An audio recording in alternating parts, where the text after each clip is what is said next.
Hey guys, what's up? In this tutorial we're going to show you how you can apply a strike-through to texts in your designs and logos and images on Canva in 2026. So let us get started.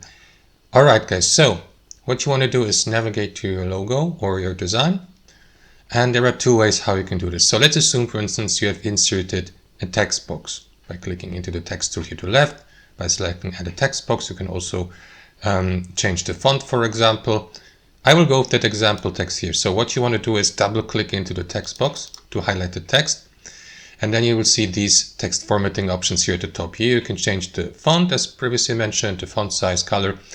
And here to the right you will see the strike through option. You may also use the shortcut Ctrl+Shift+S or Command+Shift+S if you're using a Mac.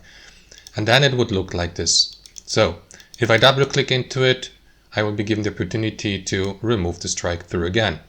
However guys, there's also option number 2, because if you, for instance, apply that method, the color and all of the other text formatting options for the given strike through will also be applied to the given font and vice versa. So for example, if I change the text or font color, the strike through will then have the same color, and that applies also to the font and the font size.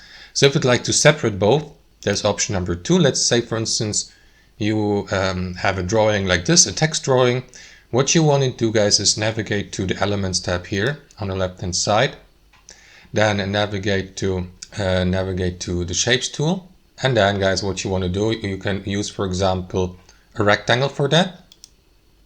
And then resize the rectangle so that it looks like a line. You may use as a strike through, for instance, to position it, I don't know, for example, above your text like this.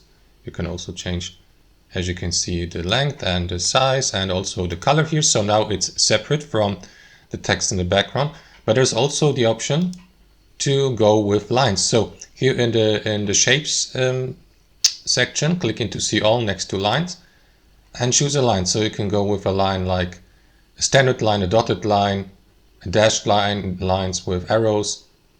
Click into it to add it to your design, and it will look like this, the default line. You can also change the stroke style here to dashed to dotted, change the weight here, for example, the color of the stroke, and now as you can see it looks like this. You can also change the line start, line ending, line type to elbowed, curved, and yeah, use these handles here to make the line longer and position it over the given word to apply a customized strike through like this. Or you can change also the transparency here to make it more to change the opacity. And that's it, guys. That's how you do it in 2026. Thanks for watching and have a fantastic day.